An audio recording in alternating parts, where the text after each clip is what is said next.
নিউজিল্যান্ডের বিপক্ষে সিরিজ সামনে রেখে এখন অফিসিয়াল ক্যাম্প শুরু না হলেও থেমে নেই টাইগারদের প্রস্তুতি। মিরপুরে ফিটনেস আর শক্তি বাড়ানোর মিশনে ব্যস্ত জাতীয় দলের ক্রিকেটাররা।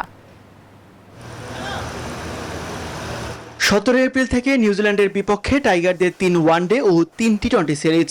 তার আগে মিরপুরে ঘাম ঝরাচ্ছেন ক্রিকেটাররা। অফিসিয়াল প্র্যাকটিস শুরু না হলেও ফিটনেস ট্রেনিংয়ে ব্যস্ত সবাই। তাসকিন, মিরাজ, শান্ত লিটন সবাই ছিলেন এই অনুশীলনে। দীর্ঘদিন পর জাতীয় দলের ক্যাম্পে ফিরেছেন মোসাদ্দেক হোসেন সৈকত, যিনি আবার ফিক্সিং সন্দেহে বিপিএলে খেলতেই পারেননি। কোমরে ভারী ওজন বেঁধে ওয়েট ট্রেনিং করছেন লিটন কুমার দাস। বিশেষ মাস্ক ব্যবহার করে নিজের সীমা ছাড়িয়ে যাওয়ার চেষ্টা করছেন নাজমুল হোসেন শান্ত। এদিকে মাঠের সবচেয়ে সিরিয়াসদের একজন মুশফিকুর রহিম অনুশীলন শেষ না হওয়া পর্যন্ত যেন মাঠ ছাড়তেই নারাজ।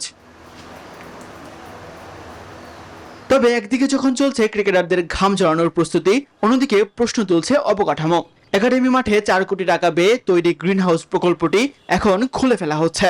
অভিযোগ আছে কোনো কাজে আসেনি এই প্রকল্পটি, যেন পুরো টাকাই গেল চলে। তাসবিহ শহরুন, নিউজ 24, ঢাকা।